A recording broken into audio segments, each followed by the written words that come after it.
उत्पत्ति ग्रंथ अध्याय 33। याकूब का एसाव से मिलन। याकूब ने जब अपनी आंखें ऊपर उठाई तो उसने 400 आदमियों के साथ एसाव को आते देखा।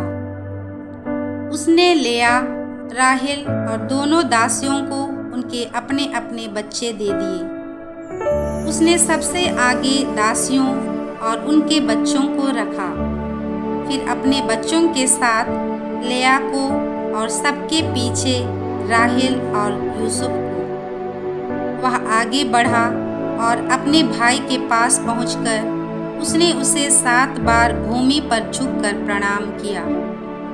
उधर एसाव उससे मिलने को दौड़ा आया, उसको गले लगाया और उसका चुंबन लिया।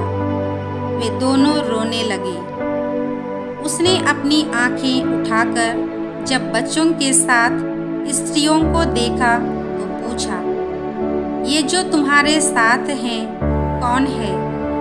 उसने उत्तर दिया, ये वे बच्चे हैं जिनको ईश्वर ने आपके दास को दिया है। फिर अपने अपने बच्चों को लेकर दासियां पास आई और उन्होंने उसे प्रणाम किया।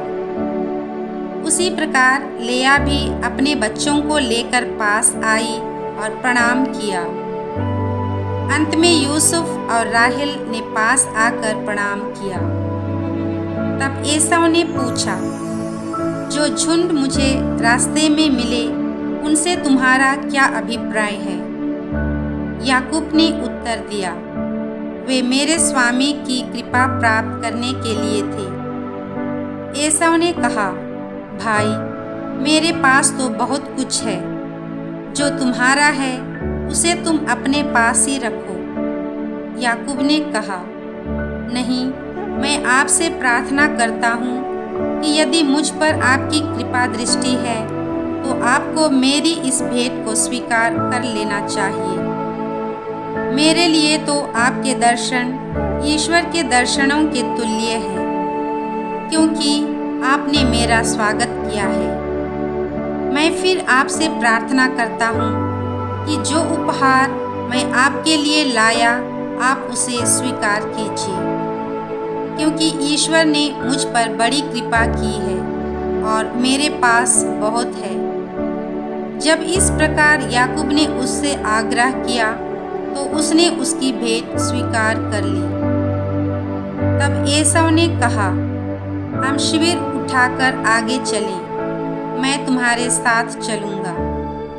परंतु याकूब ने उससे कहा, स्वामी, आप जानते ही हैं कि बच्चे कमज़ोर हैं और मेरे साथ की दूध देने वाली भेड़ों, बकरियों और गायों की मुझे देख रेख करनी पड़ती है। यदि एक दिन के लिए भी वे जल्दी जल्दी हाँकी जाएंगी तो सब मर जाएंगी।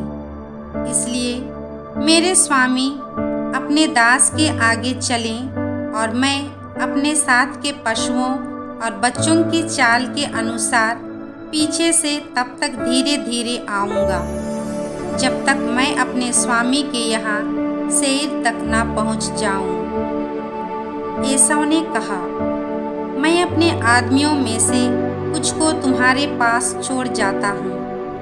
परंतु उसने कहा, क्यों? मुझे अपने स्वामी की कृपा दृष्टि प्राप्त है, यह बहुत है। इसलिए एसाव उसी दिन सेईर लौट गया। याकूब सुक्कोत की ओर चला गया। वहाँ उसने अपने लिए एक घर बनाया और पशुओं के लिए पशुशालाएं बनवाईं। इसलिए उस स्थान का नाम सुक्कोत पड़ गया। पद्दन अराम से लौटकर याकूब कनान देश के सिखेम नामक नगर में सुरक्षित पहुंच गया और नगर के पास अपना तंबू खड़ा किया। उसने चांदी के 100 सिक्के देकर सिखेम के पिता हमोर के पुत्रों से उस भूमि भाग को खरीद लिया और उस पर अपना तंबू खड़ा कर दिया। वहीं उसने एक वेदी भी बनाई और उसका नाम इस्राएल का महान ईश्वर रखा।